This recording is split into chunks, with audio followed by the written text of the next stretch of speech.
Halo Bapak Ibu dan Saudara-saudari yang dikasihi Tuhan, senang sekali kita berjumpa kembali. Hari ini kita akan bersama-sama merenungkan firman Tuhan, tetapi sebelumnya mari kita berdoa.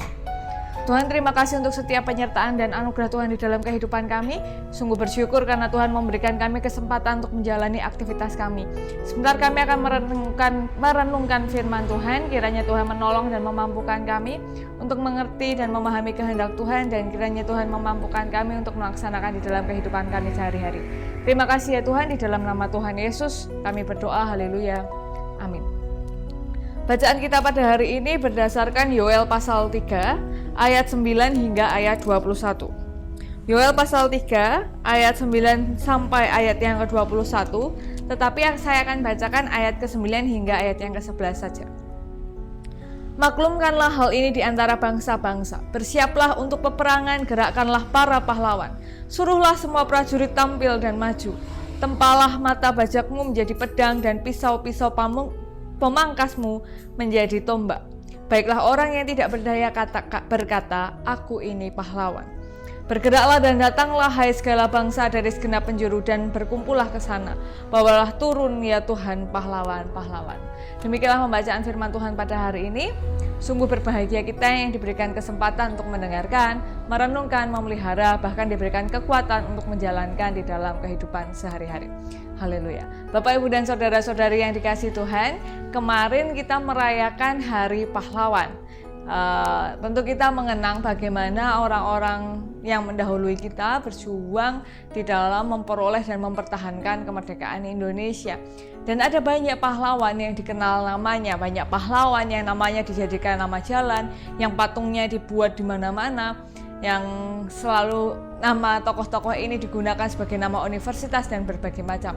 Tetapi juga tidak kalah banyak para pahlawan yang bahkan namanya tidak diketahui, nisan-nisan tanpa nama dengan bendera, atau bahkan veteran-veteran yang masih hidup sampai saat ini, tetapi tidak hidup dengan tidak hidup dengan mewah begitu.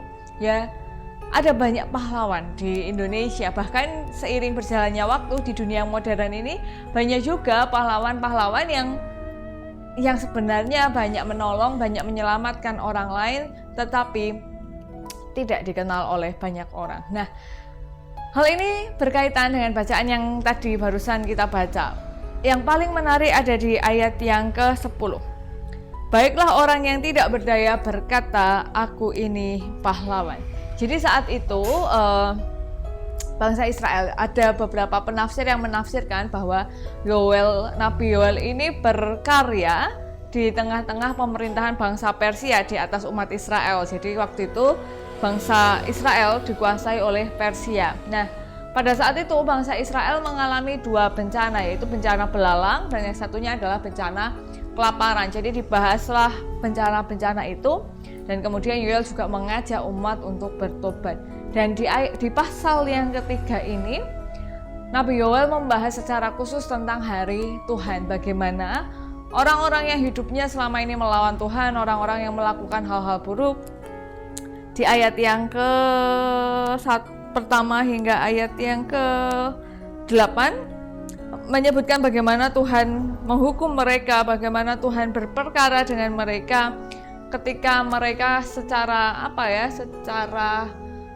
khusus gitu memutuskan untuk memusuhi dan menganiaya orang Israel. Tetapi orang Israel yang saat itu tetap taat kepada Tuhan, umat Tuhan yang tetap setia kepada Tuhan, pada akhirnya mereka akan menjadi pahlawan.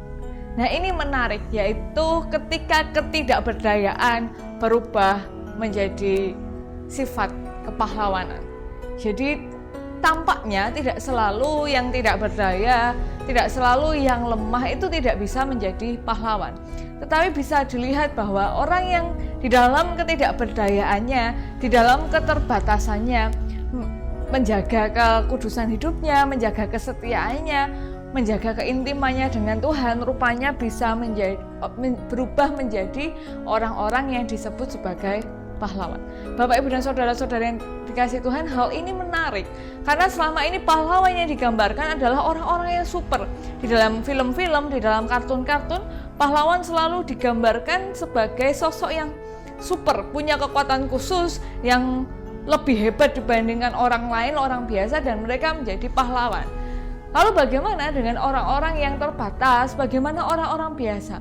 Rupanya dalam refleksi Nabi Yoel dan penglihatannya, mereka pun bisa menjadi pahlawan.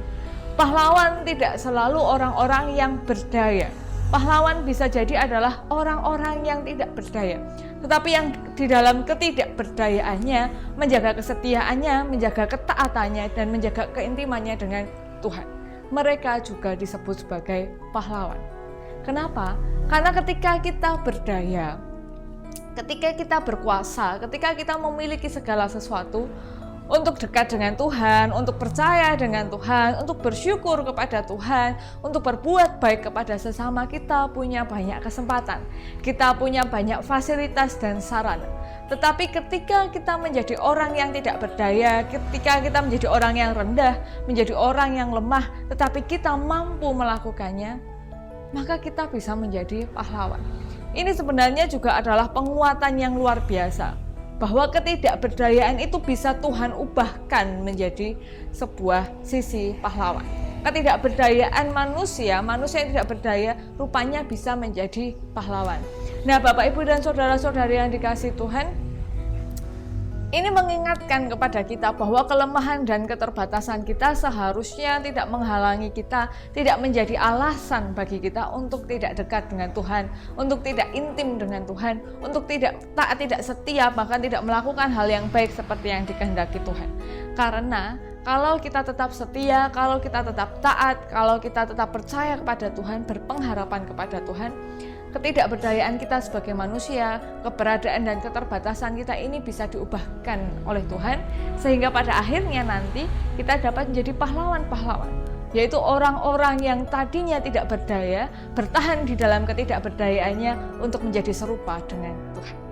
Bukan berarti kita menerima diskriminasi dan lain-lain, itu konteks yang berbeda, yang artinya adalah keterbatasan kita, kemampuan kita, kelemahan kita tidak menjadi penghalang bagi kita untuk menjadi segambar dan serupa dengan Tuhan.